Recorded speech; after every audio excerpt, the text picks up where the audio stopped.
Pakalbėkim apie radiaciją iš taip vadinamų telekomunikacijos bokštų.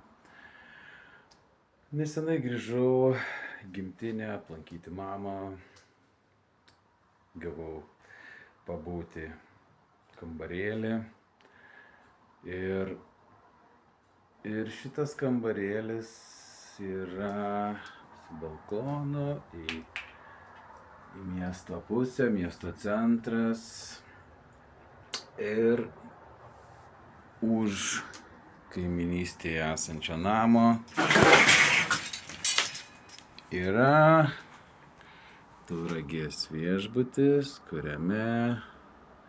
ant kurio stogo pabandysiu pritraukti, gal pavyks čia parodyti, bet yra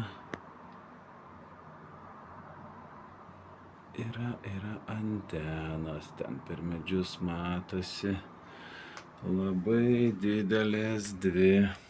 Palaukit, kaip čia mes padarysim. Nežinau, kaip čia geriau, kad jums parodyt, bet turbūt gal ir nepavyks taip lengvai pritraukti akimis. Plika akim matosi. Yra dvi didžiulės antenos ant stogo, kurios labai čia stipriai transliuoja.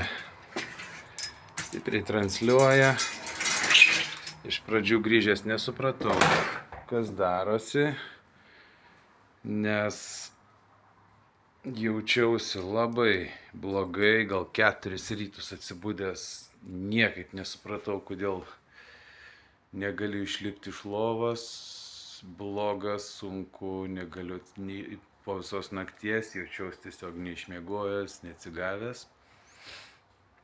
Bet kadangi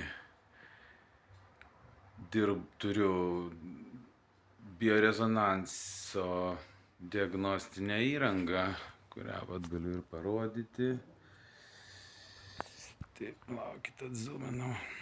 Štai mano įranga ir visi priedai prie kompiuterio prijungti. Tai dirbu su jie dabar, pažindinuos, tyrinėju, praktiškai jau susidraugavau ir pasidaręs įranga rodo, paprastai pasakysiu, įranga rodo auros būklę, organų būklę, organų sistemų būklės, išplėstai ir apibendrintai. Ir gaudavau parodymus, kad tiesiog mano visi organai yra vos funkcionuojantis ir aš nesupratau, kas darosi. Bet padariau eksperimentą, vieną naktį išvažiavau į svečius už miesto, nuosavam name pas pažįstamą vieną draugę, pasiprašiau nakvynei, dar sekančią naktį tiesiog mašinoje pasitiesiau, atsilenkęs sėdynės, pasidariau lovą, išmiegojau prie upės, paskui miške. Ir kiekvieną tokią nakvynę ne prie tų antenų, grįžęs, pasidaręs diagnostiką, pamačiau, kad drastiškai, radikaliai kitokie rezultatai su mano organais, su mano aura, su mano sveikata ir savijauta pradėjo keistis, gerėti ir netaip sunku darytis. Ir dabar jau kuris laikas miegu mašinoje, gamtoje, įvairiose vietose, kuo toliau nuo miesto.